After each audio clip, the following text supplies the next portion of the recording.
Erling Haaland, welcome to Ultimates. How are you doing, my friend?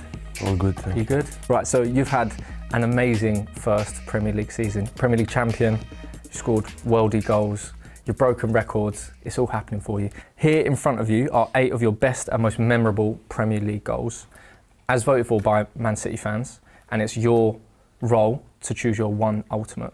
Sound good? Sounds good. You up for it? Okay, right. We will start top left, West Ham, away. You didn't just score once in the game, you scored twice. You've already scored a penalty in this game, but this one, a KDB assist. Here's Haaland, he's in again, scores again, Haaland on the double. First game, 2 goals, fantastic goal, perfect pass from Kev. I remember it was a big moment for me this game, and I was so happy after the game. And that goal is going up against a goal you scored just 3 games later against Crystal Palace. Now, you scored your very first Premier League hat-trick, didn't take very long, but we're going to talk about the third goal. Haaland wants it, Haaland has it, Erling Haaland has a hat-trick! And you can be sure that is a sign of things to come. If you had to choose between those 2 goals, what one do you prefer? What's a bit more special to you? Both are special because it was my first game in the Premier League and my first hat-trick, but I think I have to take the Palace one because it was a good pass and it was a perfect use of my body, and then scoring the goal, getting the hat-trick was perfect, so I think I have to take the Palace one. Okay, well, you can write on it? Yeah, of course. This is your board, so you can write Palace on there. This time we're going to move over to the other side of the board, so top right here. So we've got your 11th goal in 7 Premier League games. That was against Wolves. Amazing finish. It was your only goal outside the box this season, and it was with your right foot as well. Is that pretty special for you, or are you kind of like, yeah, whatever? No, it was a really nice goal with my right foot, I remember. I think it bounced. I got a good bounce with the grass as well. But it was a nice goal with my right foot. It was nice. That is going up against what is a very, I'm guessing, very, very special moment for you, a very special game. The Manchester derby, 6-3. I mean, you became the first ever Premier League player to score 3 successive home game hat-tricks. Mm-hmm. We're going to focus on your second goal, though. Manchester United trying to get numbers back. Haaland! 2 goals in 4 minutes for Erling Haaland! This goal, perfect pass from Kev, and a perfect bounce and a perfect timing from me and a perfect finish. Kind of knew I was going to score. I don't know why. It was such a perfect ball. It was a fantastic goal. Manchester City are putting their local rivals to the sword. So, your away goal against Wolves, your second goal against Man United. What are you going to go for? I have to put on the home goal against... You're going to make a lot of Man City fans very happy with that. Okay, nice. Right, we're going to move bottom left now. Next up, we've got your home goal against Brighton. Another great finish. Make it 16 goals for the season. And this was another one where you used, let's say, your physicality. Mm-hmm. What do you remember about that goal? I dropped a bit and ran in behind. This was an amazing goal with assist from keeper. It doesn't happen very often. So yeah, this was a fantastic goal. It was a good goal, and that one's going up against your goal against Southampton. Bernardo Silva arriving, Haaland arriving. Haaland! Oh, it's another classic! A lovely little assist from your good friend Jack. Is it a bromance? No, yeah, he's a fantastic guy. We joke a lot, we smile a lot, and also on the pitch we understand each other. He is just beyond words. He defies description. And the overhead kick wasn't that bad either. No, it was a really nice goal and a perfect ball from him, and a really special goal. There's not much to say on it because the goal really speaks for itself. Yeah, well, I mean, I guess I can probably guess what one you're going to put through, but you have to write it down. So what I have to put Southampton goal. Okay. How you write it? Sutton. You can. No? Yeah, Soton. Yeah, Soton. Nice. Proper English that as well. Soton. Right. Next one, bottom right. We've got 2 big goals. So the first one against Arsenal at home, you scored the 4th and final goal. you quite literally let your hair down, which I think not many people have seen. And it was, I have to say, you running away from goal after scoring it with your hair flowing, it was beautiful, Erling. It was beautiful. A little word on that goal as well, because it was obviously very special. It was a huge game. We played at our best, and then I thought the game was finished. To be honest, that's why I took out my bun because I was not good. Just started running around with the hair out. It was a really funny and a nice moment, and a really important moment as well against Arsenal. For sure, and that goes up against a historic goal, a record-breaking goal. Your goal against West Ham, lovely finish as well, to score your 35th Premier League goal of the season.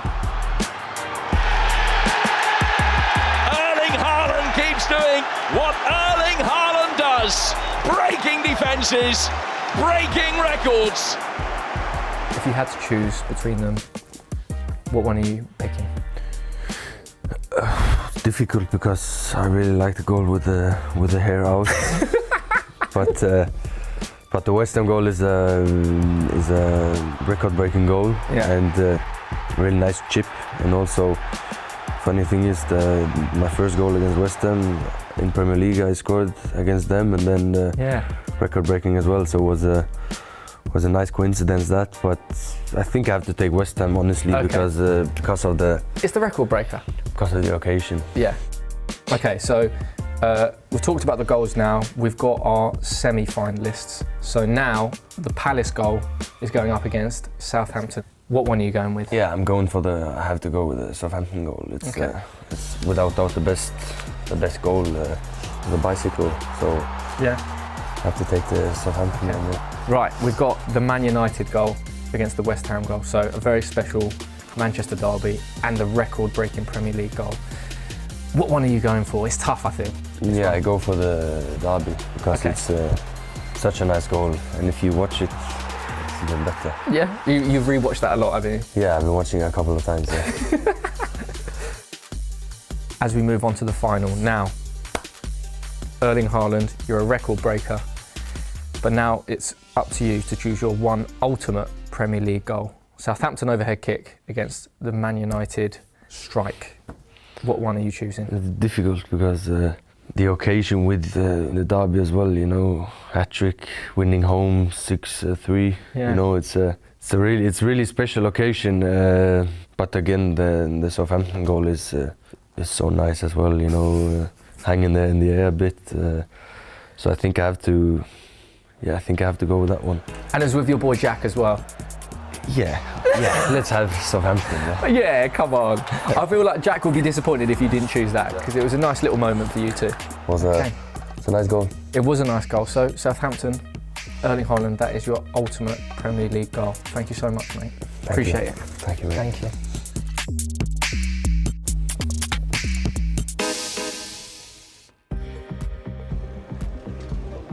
That was, of course, the man of the moment, the Golden Boot winner, the Premier League player and Young Player of the Year, and the Football Writers Player of the Season, Erling Haaland. And we will find out very shortly if he is in the starting 11 or in the squad today.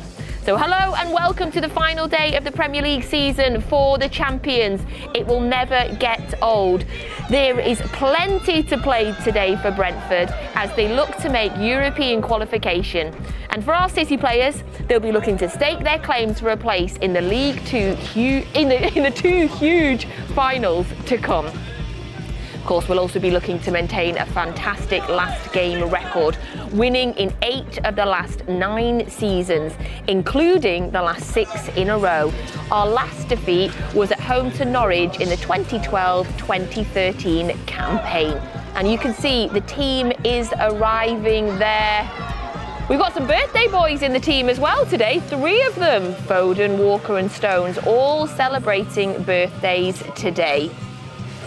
You can see there Stefan Ortega. And there, John Stones celebrating his birthday today. I'm sure he'll be waiting and hoping for a win to celebrate properly. Julian Alvarez, World Cup winner and Premier League winner. And there, another one celebrating their birthday, Kyle Walker, and he is captain to... Oh, we don't know that. We don't know that yet. Will he be captain? He is. Do you know what? There you go. He's captain today on his birthday. Maybe I'll get in trouble for that. We'll give you that one. There you go. Welcome to Matchday Live. Thank you so much for joining us today. I'm Natalie Pike, and it's a real pleasure to be here with you on the last day of the Premier League. And isn't it a joy to go into the last day knowing that we are already champions? Now, joining me in the studio, Nedum Onuoha, Esme Morgan and Paul Dickov. Thank you so much. It's lovely to see you all. I've seen you quite a lot this week, Nedum. It's always a pleasure. How are you? Yeah, I'm very good. How are you? I'm good. We were filming the Man City FPL show earlier in the week. I was the winner. He was second. Deserved winner, yeah. Yes, deserved second. We were very, very happy about that. So it's been a good week for us. It's been a very good week, yeah. Shout out to FG. Not such a good week, but yeah, it's been a good week for us. Good week for us. Paul, how have you? Have you had a good week? Yeah, good. I've just put my sleeping bag away because I've been in here most of the weekend as well. Anyway, no, good. Looking forward to today's game. Last game of the season, so it'll be good. Be a tough game though. A tough game. I was down in Brentford on Friday and I watched them train, and they're up for this game today. Were you a spy? I was. Thomas Frank actually marched me off the training ground. It's a bit of a joke. It was at the same time. Did he? Yeah, he did. But no. Look, they've still got something to play for. You know, if they win today and results go their way, they can still qualify for Europe. So it'll be a tough game today. Yeah, of course, they're hoping for a Spurs loss and a Villa loss. Or is it a draw? I forget. Do they need to draw? Both have to win, I think. Yeah. If Villa and Tottenham don't win and Brentford win, then they'll get into European competition, yeah. which would be phenomenal. So they've got all to play for today. Esme, good weekend for you. Yeah, it was. Nice week. Well, nice start to the weekend yesterday with a little win to end the season. Obviously, for the most part, we're not happy with how the season went, but it was nice to go out on a high note and enjoy the day in the sunshine. And a big week coming up, but we'll get onto that with you a little bit later as well. And we have our React To wall back as well. We've got some fans from all around the world. Hey, everybody! We've got Waits back. He's in his Man City cave again, all the way from China. Waits, how are you? Oh, I'm great. I just feel very jealous to be on the last match day live show and can't wait to the game. Just overthrilled. Waits, tell us about the 3 shirts you've got in the background. Oh, you just talked about Johnny and Walker and Foden. They were having their birthday, so I want to wish them a happy birthday. Thank you so much, Waits, and thank you all of you. We'll chat to you all very, very shortly, but it is now time to get the team news for today, the all-important starting 11, especially for you FPL players. You've well and truly been waiting for this. So here's City's starting 11 for today. In goal, it is Ederson. Yes, I'm so happy about that, Nedum. I bet you so are. happy. And then it's Walker who is captain. Ake, Laporte, Gomez, Lewis, Phillips, Palmer, Mahrez, Foden and Alvarez. That is your City starting 11 for today. On your subs bench, it is Ortega, Stones, Gundogan, Haaland, Rodri, Silva.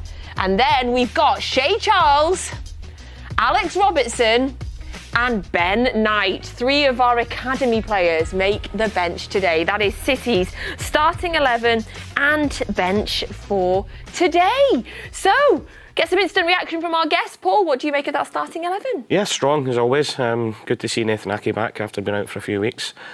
Looks as if Rico Lewis might have a little midfield role in there.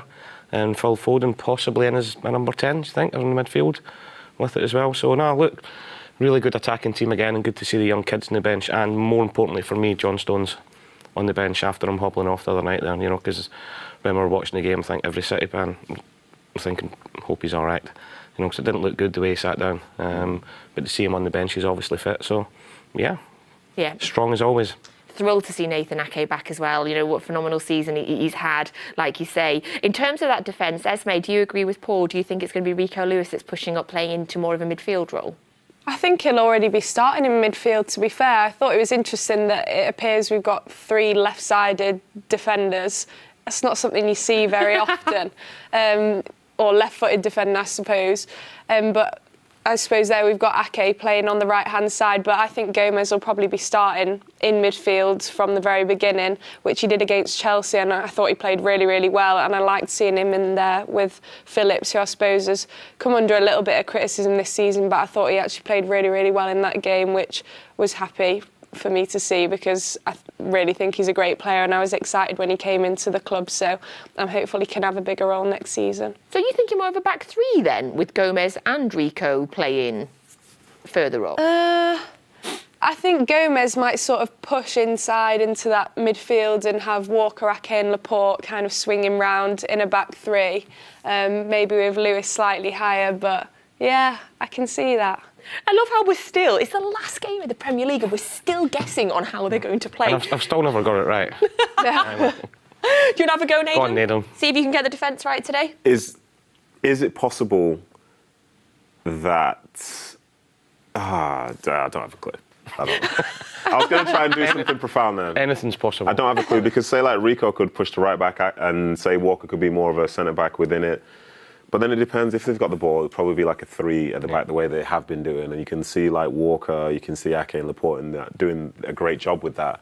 But ultimately, I don't have a clue. But they're so good that like it doesn't really matter what I think because if they've practiced something, I'm sure it's going to be magnificent. OK, what we do have a clue about, though, is it's going to be Mahrez, Foden and Alvarez up top. Yes, Somewhere are we up happy there, with yeah. that? Somewhere up there, yeah. What about Palmer, though, on the wing? Yeah. Oh yeah. Gosh, yeah. See, this is you. OK. This is hold on a minute. OK, so is Foden going to be more central then?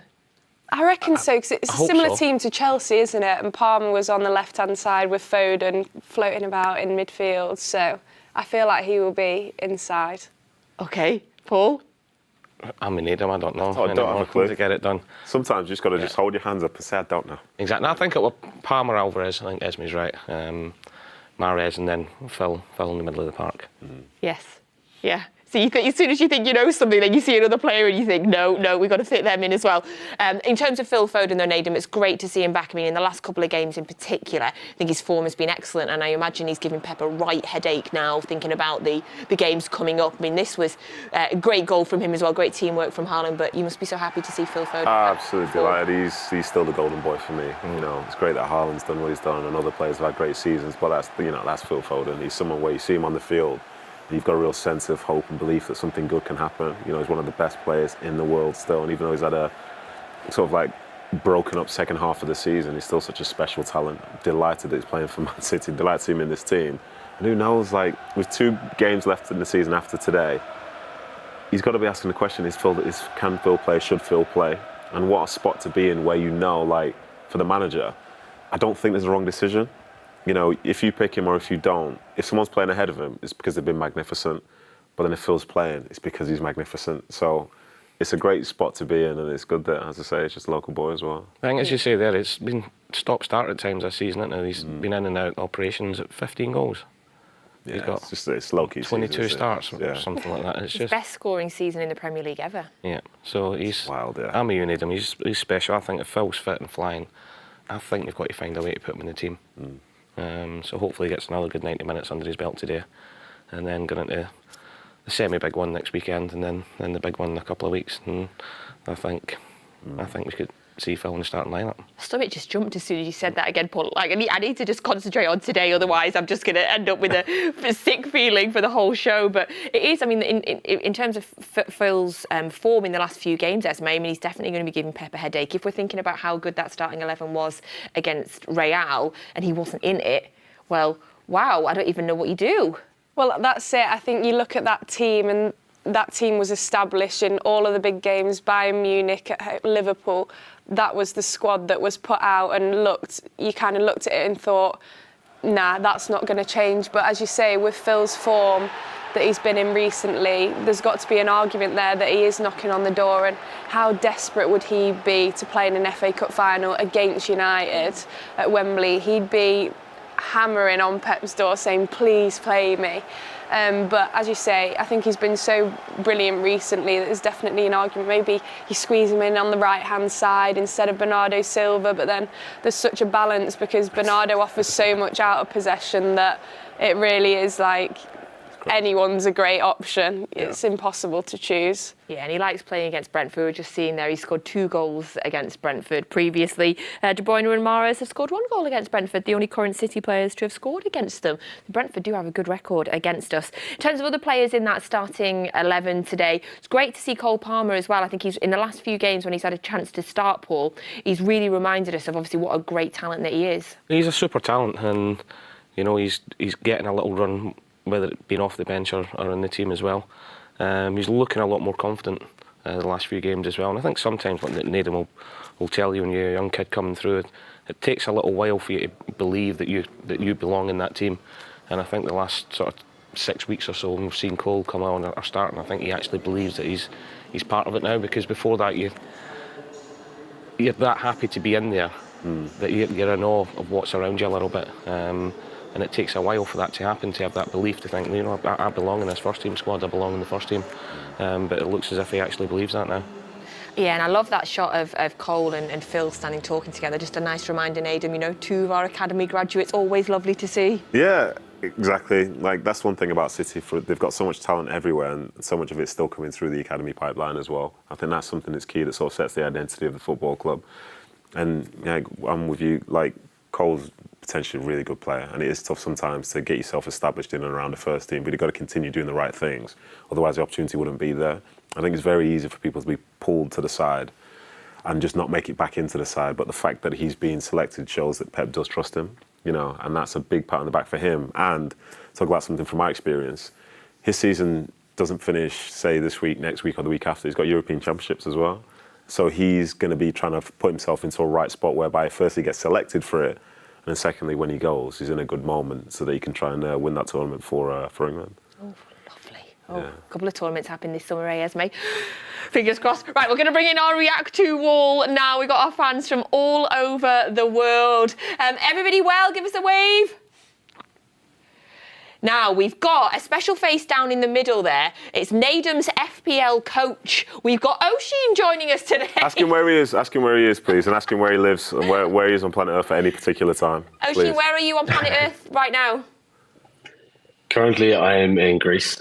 So I think this is my 5th or 6th time on here, and every time I've been on, I've been in a different country. And I actually live in Ireland, and not once have I actually been in Ireland. I love it. Are you working? Are you travelling? No, so the first time I was in Vancouver in Canada, and I was working over there. I just went with my friends over for the summer. Second and third time I was in Spain, in Pamplona. I was on Erasmus there, so I was living there for 6 months. And then just before I went back home, I came over here to Greece to see my sister. She's working here, so I'm here for a week. I love, with all this travelling, you still get time to focus on your FPL, Oshin. So you've seen the City starting 11 today. Were you expecting that? And did you move your players round correctly? Well, I wasn't expecting it until I got the early team news on Twitter, as I'm sure a few FPL managers might have got as well. But I seen that Haaland wasn't starting, so I got him out, and I was looking at Kane, so I took Kane in. I went and got 2 more City boys in as well. I got Rico Lewis in, because I think, like, with the way the back, I don't know, whatever you call it in this Pep team, Rico Lewis is going to end up being that kind of like CDM, maybe kind of the John Stones role, where he kind of comes up and he kind of gets into a more attacking position. So I think he's going to be a massive differential for me this week. And I went and got Mahrez as well, just because he's on penalties and he's Mahrez. Did you do that, Nedum, by any chance? Have you suddenly got Rico Lewis in your team? No, I haven't. Okay. Yeah, so you can relax, yeah. Good to know. Oshin, thank you so much for being here today. We'll go up to the top corner, and Sarah's back again. Hey, Sarah. Hi, how are you doing? I am grand. Are you still in Berlin? Yes, I am still in Berlin. It's very sunny here. We have a carnival day, and I'm celebrating my carnival being here with you guys. Oh, well, thank you. We appreciate you being here when there's a carnival going on. Are you happy with that starting 11 today? Yeah, I am. I'm really, really happy to see actually everyone. Foden and Alvarez, I love them, and maybe we would have seen them more throughout the season without Haaland, so it's really nice to see them today. Also, Sergio Gomez, he's been I don't know if you guys know, he's been super supportive of the team on social media, and I guess we haven't seen him so much, so it's really nice to see him there. I guess is like it's going to be an important game for him to really show what he can do, like the other younger players. And as Paul said, really happy to see Ake back from injury, and yeah, I hope he has a good game, looks after himself. Did you see? I don't know if you guys saw. Did you see? Actually, I saw this really. Sorry. I saw this really great video of Ake playing the piano a few weeks ago. I don't know if you guys knew that he can play the piano. It was like really cool.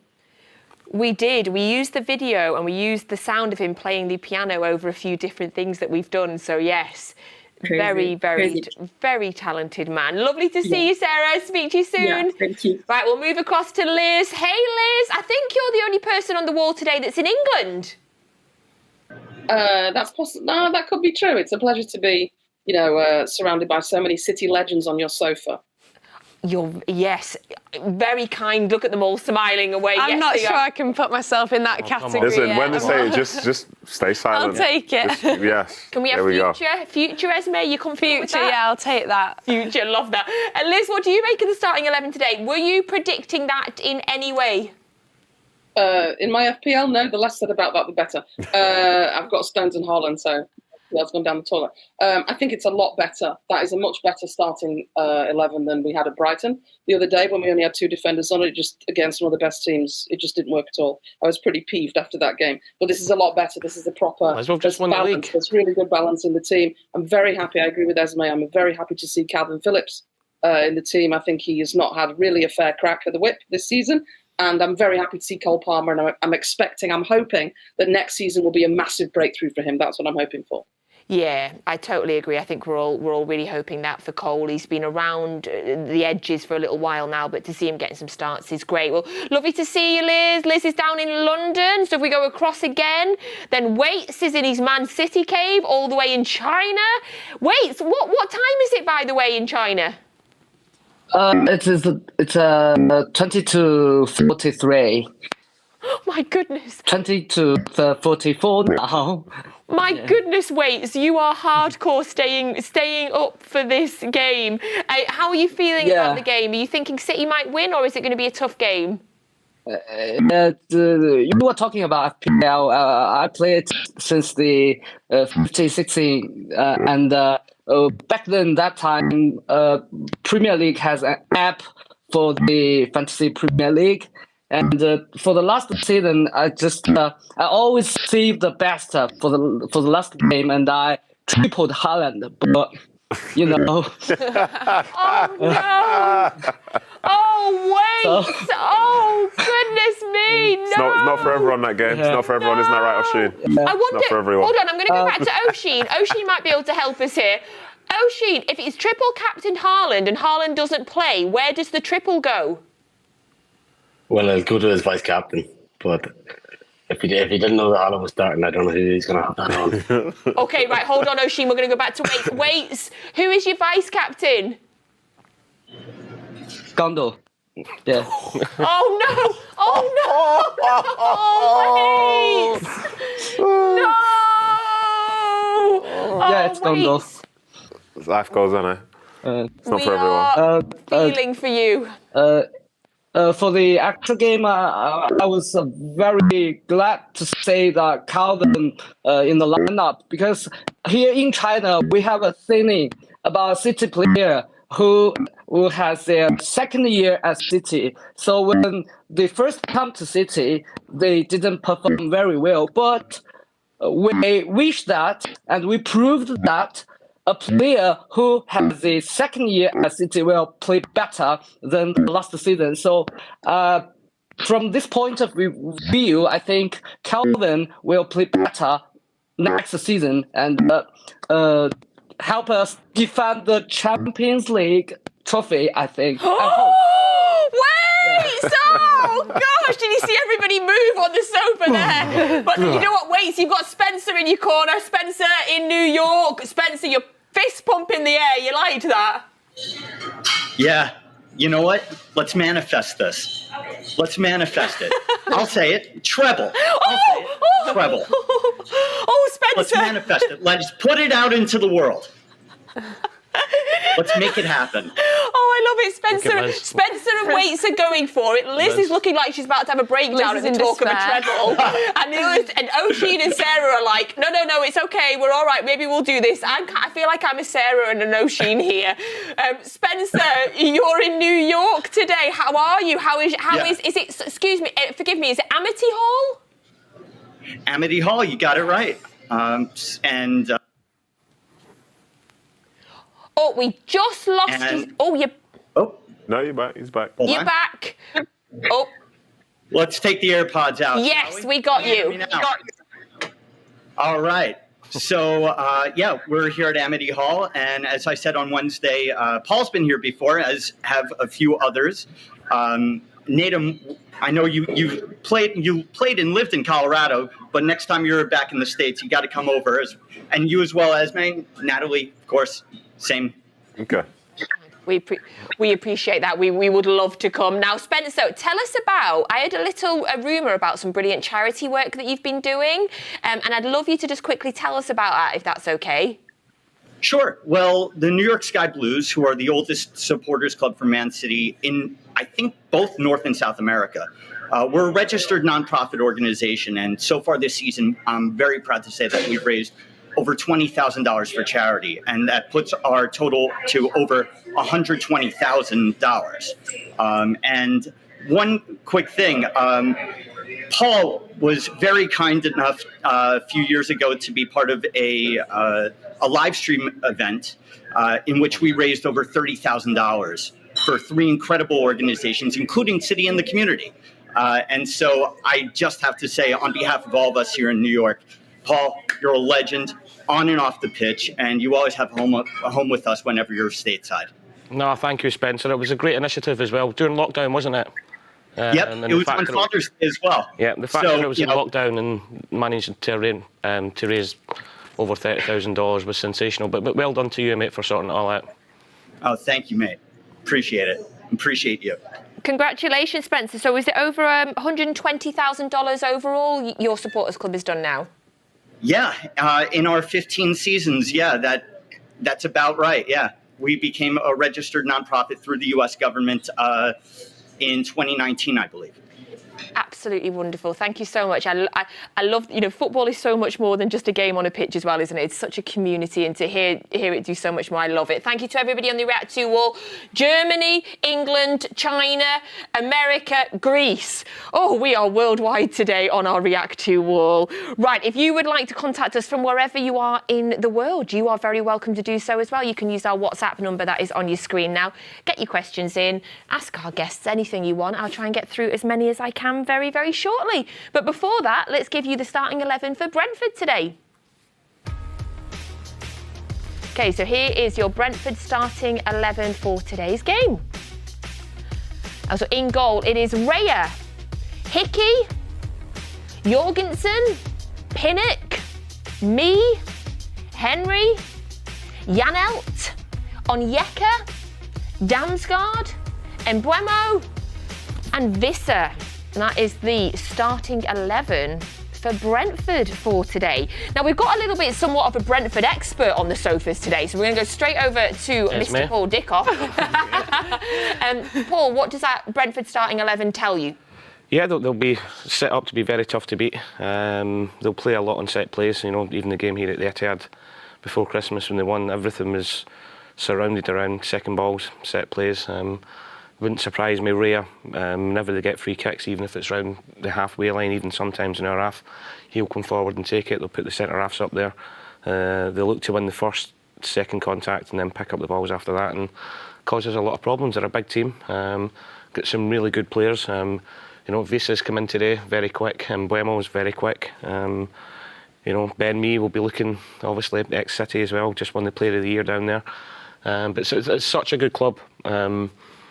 Natalie, and I'm down there quite a bit, obviously my boy being there, and what Thomas Frank's created there as an atmosphere, as a family club. I know people think family club's a bit old school, but everybody from the people in the ticket office, the cooks and the cleaners in the training ground, to the B team, to the coaches, to the first team, he's got everybody involved in it, and he's created not siege mentality, but just such a good feeling in and around the training ground where the players want to go in training and look forward, but they don't want to leave the training ground because they all get on so well.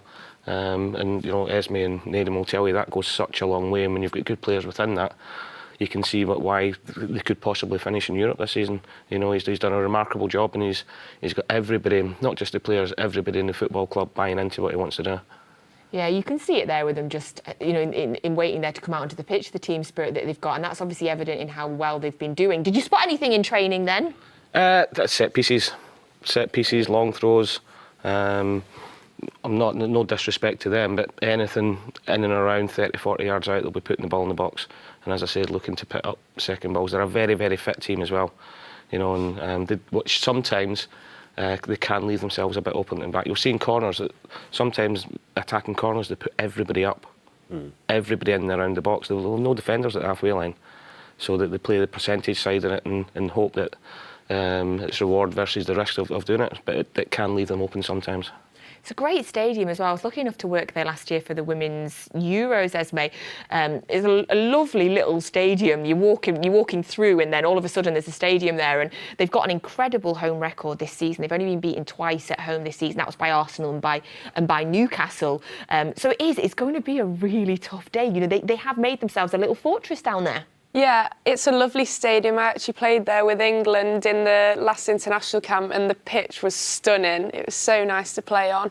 I really like watching Brentford, actually. I like their intensity and, as you say, their aggression, going for set plays, and I quite like watching a direct style of football sometimes. I thoroughly enjoy the free-flowing style that City play, but I think sometimes you want to see something a little bit different, a bit more of a battle, and that's what Brentford do really well. I think Tony's a huge loss for them, but I love Mbeumo. I think he's a really, really good player, and obviously Ben Mee's gone down there and has been fantastic the last couple of seasons, such an important leader for them. So I have no doubt that he'll be galvanising them to take advantage of any slip-ups of the teams around them and make sure they do get into Europe, or at least hold up their side of the bargain on their striving to get there. I mean, even for them to finish in the top half of the league is incredible when you remember that they only came up a couple of seasons ago. Ivan Toney, the situation, obviously, long ban for him, Nedum, that's come for them a couple of games ago. He's going to be a huge miss for them because obviously we know he got the goal when they beat us at the Etihad just before the World Cup. But Mbeumo has stepped up since Toney has got the ban. He's been scoring. So is he going to be not a replacement but adequate enough for Brentford today to score past us? Not a replacement because the two played together anyway, you know, when Toney was available. So they sort of traded quite well off each other. I think he's a different sort of player, different sort of threat, but can be very direct as well. I think you saw the goals he scored against Spurs last week. They were really good finishes, very direct in terms of going to take people on, try and finish the ball. So Toney's a big blow, and I'm almost scarred by that game in November. And let me just be selfish for a second. Okay? Please. Last game before the World Cup. It's November 12th, it's my birthday, and I'm watching City on TV, like City's just going to wipe the floor with them. Instead, the exact opposite thing happened. I thought that was one of the best performances I've seen at that stadium versus City. And things that ring out in my mind, I remember one time when it was like 3v1 against City, and it's Kevin De Bruyne who was the one who was back trying to defend something in like the 90th minute. I was like, what is going on? What's happened to the world where this is a thing? But they were magnificent on that day, and it just taught me a lot about matchups. You know that one team is potentially better than the other, but the way they match up in terms of style of play can make things more equal. And I think that's one thing that I really like about Brentford, is that they're a tough matchup for everybody. Yeah. They will be direct if they need to be, but they'll play when they need to as well. They've got such a good balance. If they want to go for like a low block and defend with the back five, they'll do that, which is what they did against City in November. But then they've also got people who can spring and do the counter-attack. So they've really impressed me, and it's annoying because I played for QPR, who was supposed to be their rivals, but QPR might never play Brentford again. So, you know, that's the sad thing about that situation. But they're a fantastic side, and this is going to be a real tough game today. And to go back as well, when I played against them in the Championship, they were a very short team, but they were still very good at set pieces. Nothing wrong with being short, mate. No, I never said there was, but they were very good at set pieces because they thought outside of the box, and I think that's why they are where they are today. Yeah, that game at the end of November. But on the set pieces thing, they have bands that they wear in training, all the way down, different colours with different signals for the set pieces. So when it goes into a match day, somebody will say a colour, somebody will say a number, somebody will say the name of the band, and that's the set pieces that they do. They wear them every day in training. So the attention to detail. Like the NFL. Listen, I promise you it works. The attention to detail that Thomas Frank gives his players is phenomenal. So is that not normal then? No, absolutely Those not. of us that have never been on a training pitch? No. I think there are clubs... Sorry, Nedum. He gets the ball boys in and coaches the ball boys about how quickly to give the ball back and where to do it. Yeah. It seems like it's a lot, but it can make a big difference. The little details. Tiny details make a big difference, because when everybody knows what the plan is, that's great, because I tell you what, everyone in the opposition doesn't. Yeah. They don't have a clue what's going to happen next.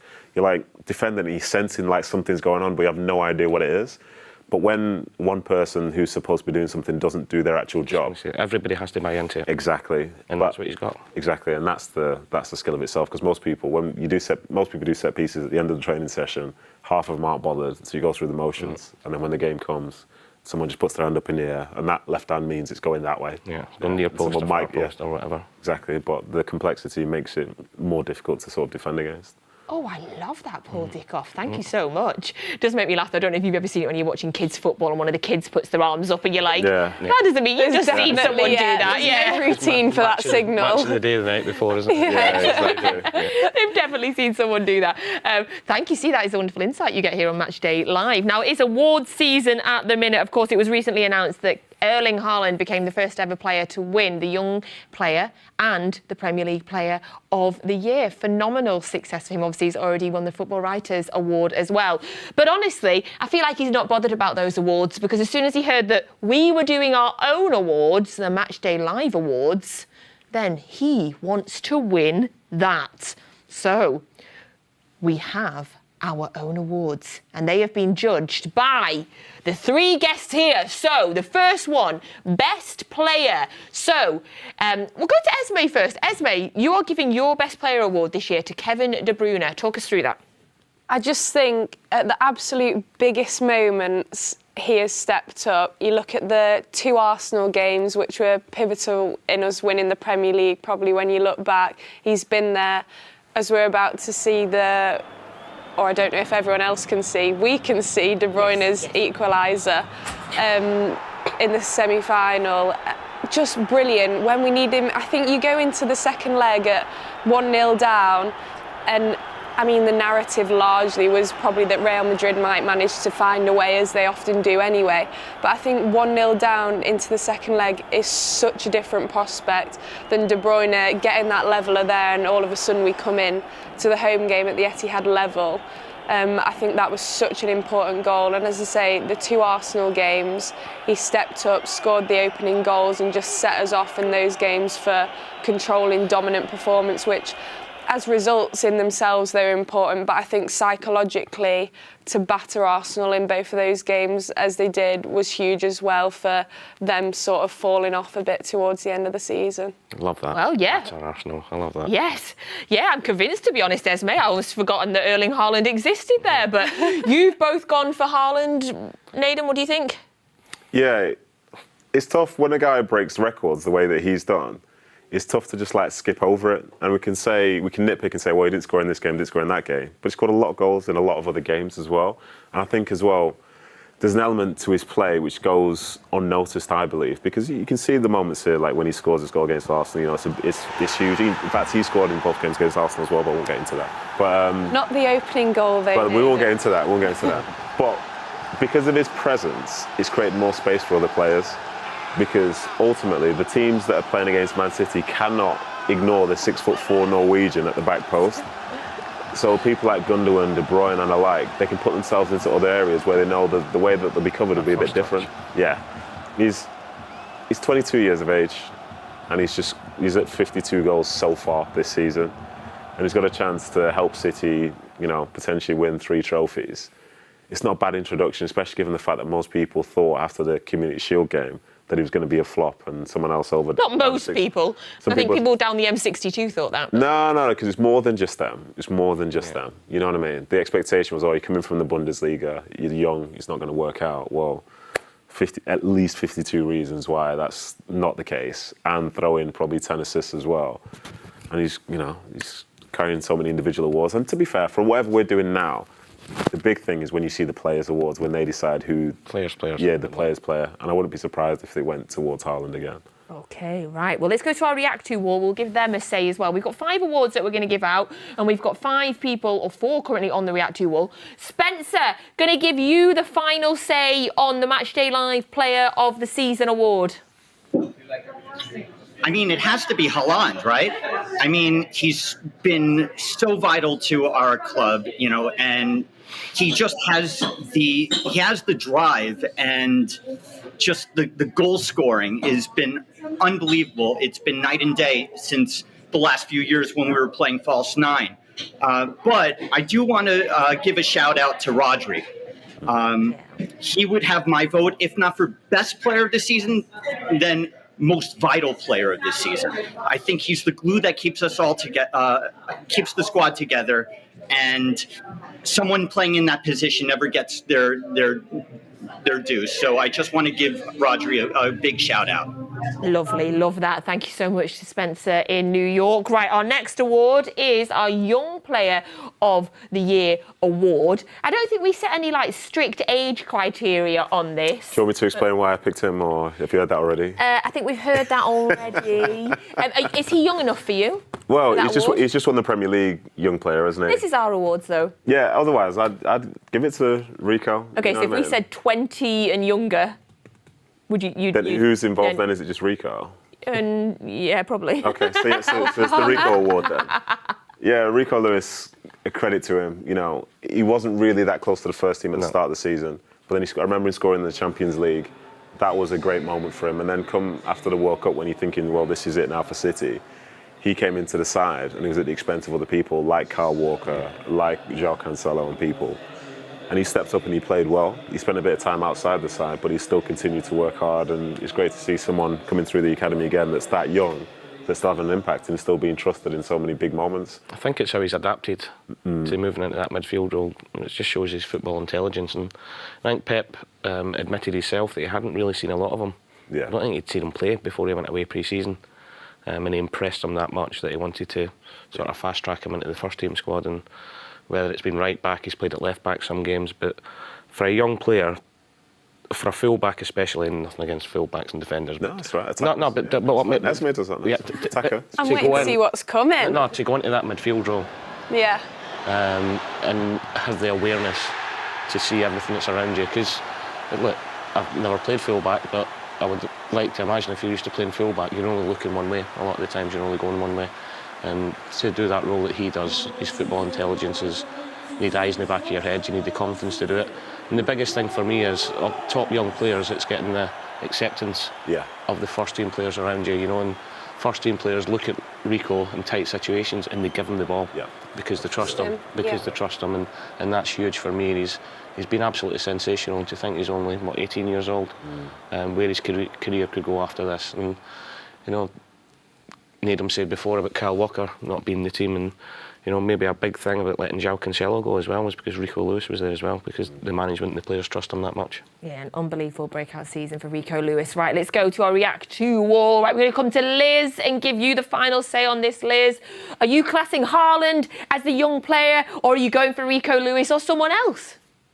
Well, I think Haaland, he's 22. I mean, I'm 46. He seems pretty young to me. But if you're insisting on under 20, then it has to be Rico. I think in some ways we're not quite sure yet what Rico's going to be, because I don't think he's a defender really. So I think he's just going to be this sort of Bernardo Silva type figure who sort of expresses himself in midfield as he wants to. But you know, Haaland is the player of the season. I mean, you can't, you know, there's no way that it's anybody else. I think he is just extraordinary.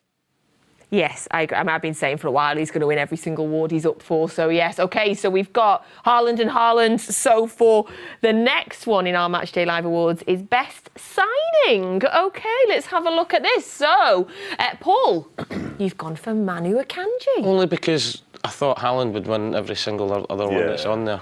I just think not a lot of people knew a lot about him when we signed him. I think the price tag.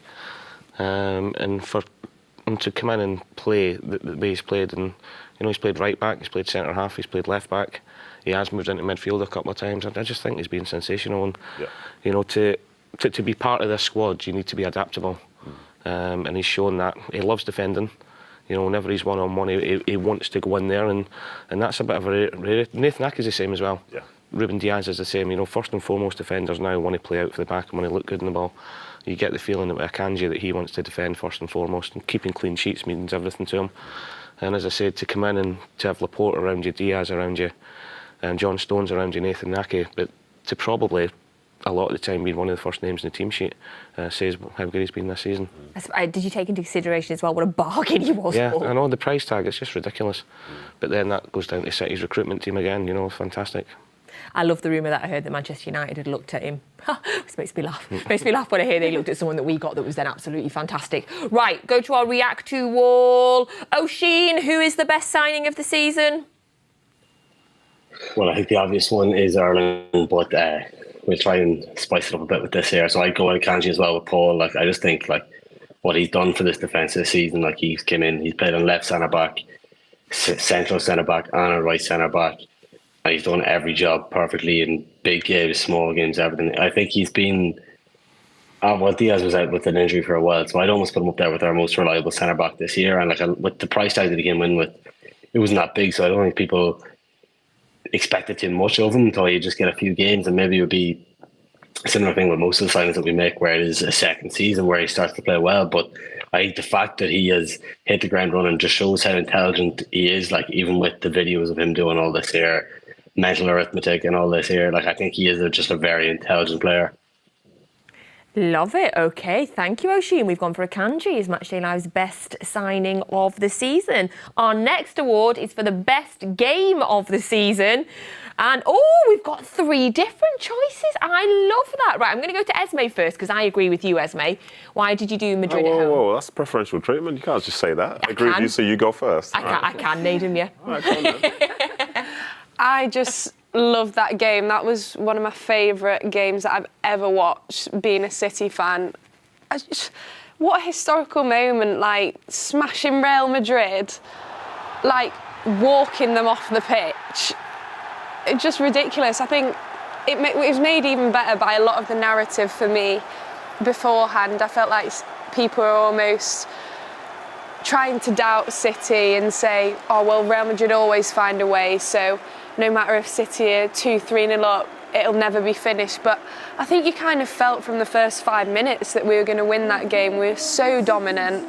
Everyone was just playing absolutely perfectly. We were creating so many chances. And I think sometimes when the goalkeeper makes the sort of saves that Courtois did, where he's clawing it out of the top corner, you might think, oh, it's not going to be our day today. But we just were playing with such freedom and fluidity that I felt from the very beginning that we had that game in our pockets and we just absolutely dominated. Esme, you're a very persuasive arguer, by the way. Like you already said, what do you mean? I mean, yeah, you okay, said yeah. already? Yeah, all right. Well, let's go to yours, Nedum. See if you can persuade me. Arsenal. No, I don't necessarily need to persuade you because they were my top 3 anyway. Okay.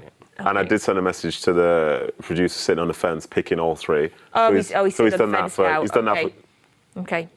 Anyway, he's done that for content. But I love that Madrid game. I loved how it felt to dominate a side of that level of significance. The atmosphere. Yeah, incredible. Amazing. You know what I mean? Absolutely amazing. That's the game which I think will be remembered probably more so than any other this season as time passes. And I chose, well, as I say, I'll explain the Arsenal one, whereas Paul can do the United one. And the Arsenal one was like, this was first versus second. And it looked like first in the Premiership versus second in the Championship. The way they just like dismantled them, basically start to finish, was staggering. It was just as dominant. And Arsenal weren't in their best moment, but they were nowhere near it for the entirety of the game. Every player on the field was doing their job. Everyone was like playing well. The atmosphere was good. Not quite the atmosphere, say, the Real Madrid game. Didn't have the sense of jeopardy around it. But the fact that like Arsenal was still in the title race at this point, and they basically just got completely brushed aside was. That was, in terms of the Premier League season, that game was a big talking point because so many people said, yeah, Arsenal, they're just not there. You know what I mean? Their results beforehand, people were questioning them, but that game was like, yeah, Arsenal good, but City are great, yeah. All right, no, that was good. Okay, I feel like I've switched. Paul? Look, there's an argument for Esme with Madrid as well. It's best atmosphere ever, a game I've ever been to, and one of the best performances. The Arsenal game, as Nedum says, you know, they were top of the league and we just blew them away. But for me, this was brilliant. 2 hat-tricks. Yeah. Scoring 6 goals. And although they ended up scoring 2 goals as well, this could have been 8 or 9 quite easily. And the best thing about it for me is they were starting to get a little bit cocky. They were starting to get a bit of form. They were all my United mates, if I've got any mates that are United fans, we're all talking about them coming to the Etihad and this is going to be the year and we've got this player, we've got the manager, we've got this. We absolutely smashed them.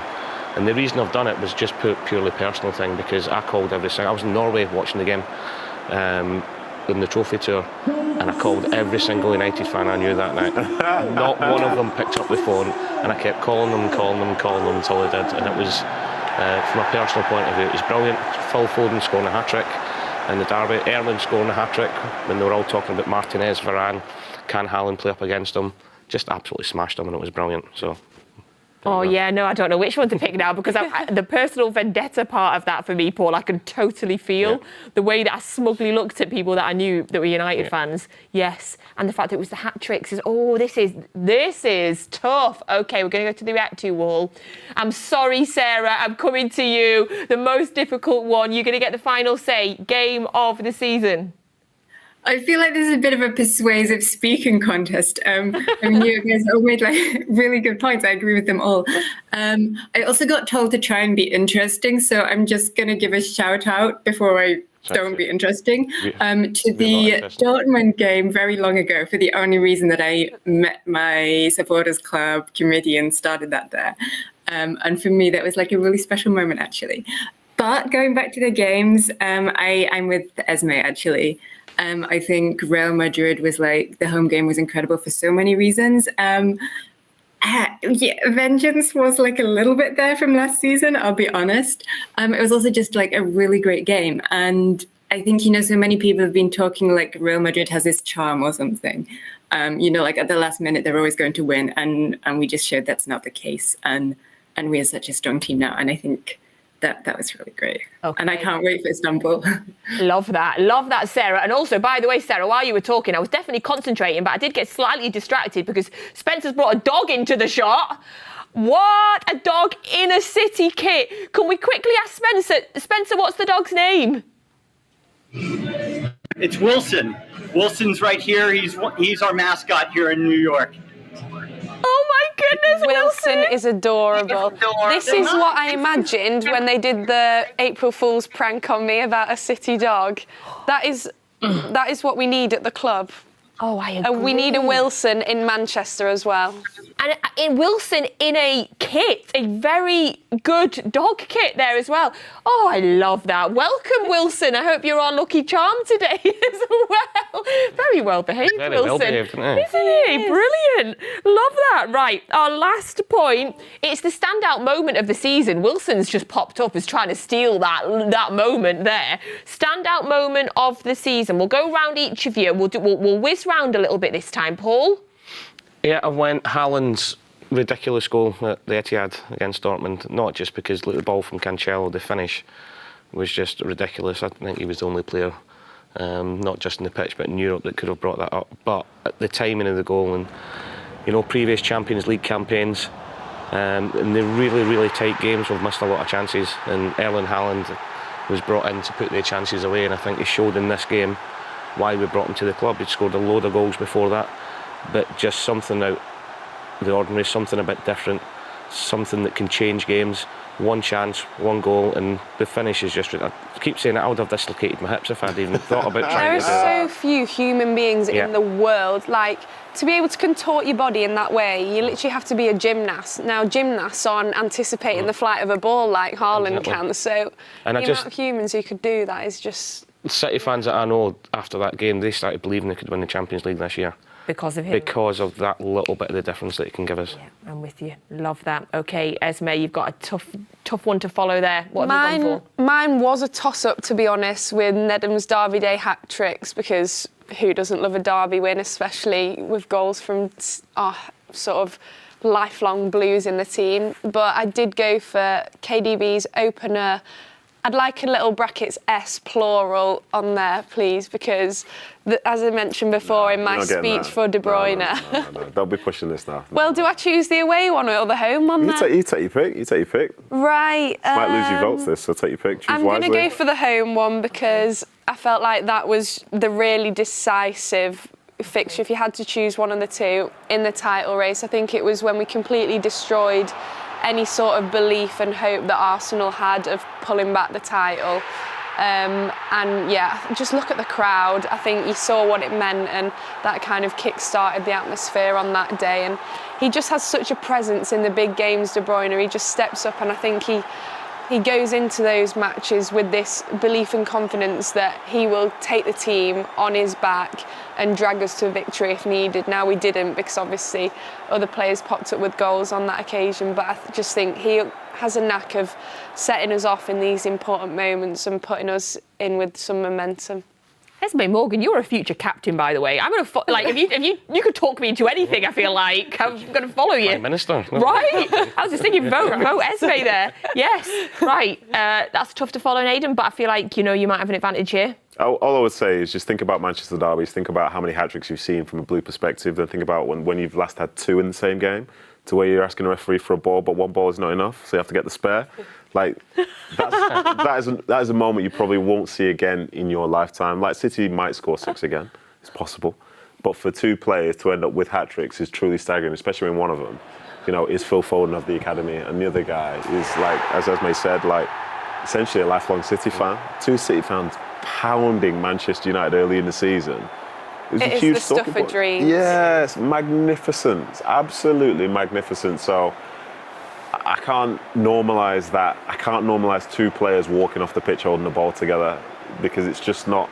It's hard enough one player doing it. Exactly, yeah, in such a big game as well. So for 2 to do it, I think that kind of speaks for itself. So as a consequence, Esme is wrong, but such is life. Well, I feel like Esme might be okay with being wrong on this occasion when we're talking. It was a toss-up, to be fair. I just thought of the significance in the title race. I'm going for De Bruyne, but that was a truly joyous moment as a City fan. Right, so the wall gets the final say, and we're going to Waits. Right, Waits, what is the moment of the season? Oh, it's really tough. It's what a classic season it is. People may talk about Haaland bicycle goal and the derby, but for me, the moment of the season goes to KDB, both versus Arsenal, home and away. The first moment is when we played away, how the Gunners fans do with KDB. They throw something at the corner, and KDB just stand up and face it and didn't dodge it. You know that for us, KDB is always a miniature of City, how City perform. When we look back, we see the Champions League versus Chelsea, the Champions League last season we see versus Real Madrid. We can see that nervous face on KDB, but this season he did show that.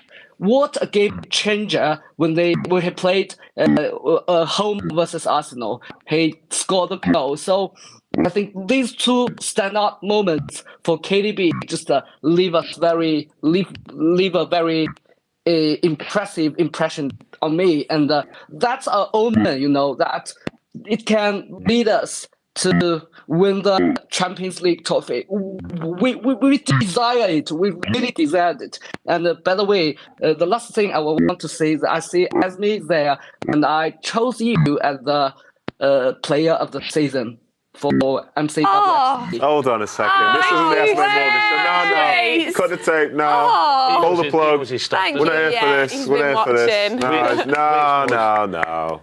Oh, thanks so much. I really appreciate that. I'm flattered. There you go. Very nice, very nice. I think you found your vice president, prime minister, whatever we're voting for you for. Waits is in my cabinet when I'm prime minister. I love that. That's our Matchday Live awards for this season. I can't wait to watch the full season review. So many incredible moments. Cannot wait. Now, of course, we couldn't have Esme with us today without discussing a City legend who retired yesterday.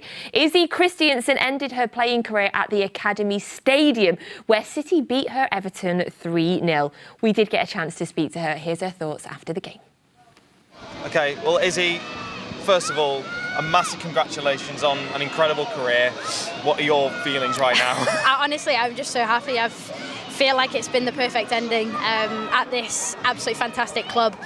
on this beautiful pitch with your fans. You know, I've loved your fans since the day I stepped into this club, and to come back here and finish off my career, it's been one special day. Yeah, I mean, to be playing here in a City versus Everton game, two clubs that have played such a big part in your career, could there have been a better way to sign off? No, honestly, it was written in the stars. And when I was coming towards this decision, I just thought there's going to be no better ending than me feeling like this at a stadium like this, within these two clubs competing against each other, who, like you say, have had a massive part in my career. So the club, Manchester City, I owe them the biggest thank you for their support, and obviously for the show that they put on for me today. It's just been overwhelming, and the gift and everything, it's just marvellous. Yeah, I mean, this club was such a big part of your career, and you achieved so much for this club and with this club. What are your favourite memories, and what are the things that stand out when you reflect on your time here? I think my favourite memories all just roll into one, which is just the growth of the team and the game. And I think Manchester City rolled down a standard of what it's like to be a professional women's team, and they're still doing that now. And I know that the manager and the players will be somewhat disappointed with the season they've had, but they've got to remember that they're an absolutely top side and so difficult to play against, and also the sky's the limit with them, I think, in the future. So yeah, I think this club is it's a fantastic club, and like I said, I can't thank them enough. We saw that standing ovation when you were subbed off as well. What was going through your head at that moment? I'm not sure there was a dry iron in the house, to be honest. Well, mine was, I don't know why, but I didn't cry. But I think all my emotions have come out already this week. And I just really wanted to focus on the game and make sure I played well. You know, it's unbelievable reception, the guard of honour at the start of the game by both sets of players, and obviously the fans, and having my family and close people around in the stands has just been a really special day. I mean, how proud are you of everything you've achieved in this game and in your career? Yeah, I'm very satisfied, very proud to have played a part in this growth, and personal growth as well as collective growth of the game. I feel like I've learned so much. I've been inspired by some incredible people. Nick Cushing, the previous manager of the women's team here at Man City, he's had a massive influence on my career, and what a coach and what a bloke he is. And it's just amazing. You know, I'm proud of a lot of things. Yeah, looking back on everything and just so happy. And final thing, what would be your message to all the City fans who have supported you throughout your career and who have followed you as well? Just a massive thank you. I love you guys, and I'll be back supporting your team, watching your team grow, and yeah, I can't thank them enough. Congratulations to Izzy Christiansen on a phenomenal career. Esme, she certainly leaves a mark on the women's game. Yeah, she was incredible. She scored the winning goal in City Women's first ever trophy lift, so she's had such a huge impact at this club and across the women's game. She's an incredible professional, a wonderful person. She used to have me in tears laughing at some of her jokes, but she's got an extremely successful media career lined up, so wishing her all the best in the future with that. Yeah, I'm very much hoping as she's retired now we can get her on Matchday Live more regularly, because she's a fantastic pundit.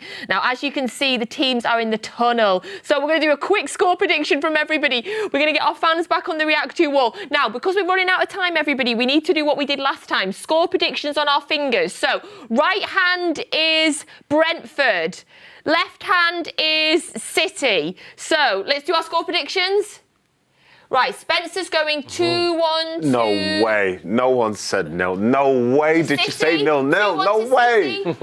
Right, Spencer's Cut doing 2-1. Wi-Fi. No way. No way did she say that. This is never 0-0. 0-0. Is that 2-1 to us by Oisin and Sarah? 2-all. Oh, she's doing 2-3-2. Oh, she's got 3-2. Okay, yeah. right. Okay, He's got fat fingers. 2-2, I'm going to say. Nedum, score prediction. 2-2. 2-2. Esme? 3-2. 3-2. Yeah, City. Okay. I'm seeing goals. 3-1 City. We're predicting goals. So you cannot miss this game. Get your full match commentary now on the Manchester City app with the wonderful Alistair Mann and Michael Brown. Of course, wonderful will be alongside him. The best commentary duo you can get.